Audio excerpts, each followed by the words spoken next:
Kan chơi là dòng cả hùng cùng in min xoay thiên chia là một tập min chia đến này cả ta đã vẫn nuôi dẫu giờ truyền hoa xe là hoa rồi ăn xe cả lăng lệ cả bất thiện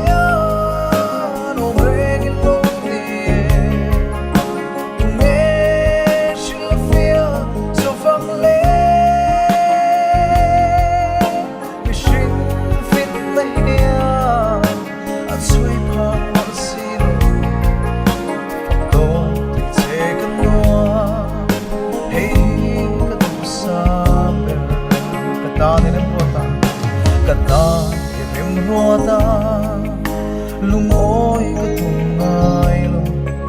vui da ni ra khati du tin ka til chin se ma se nang in min shia tang ma mo zo min pe lung o na tang tho ven o ro min hip tir chi ka lalle ka pathia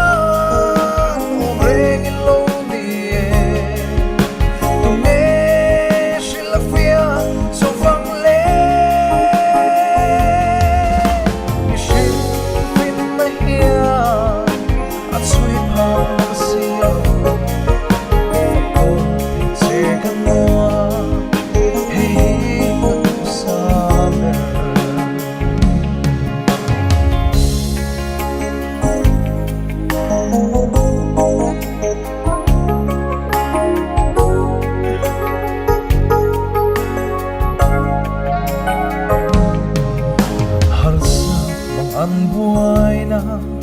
sẽ ôm na tên mình đồng xuân có sắc lung khăm vang in cả rong phố chi lung ai cả umi lal ban min ngay tua chi cha na lo ha changi lom na ta ma min lo ti kalale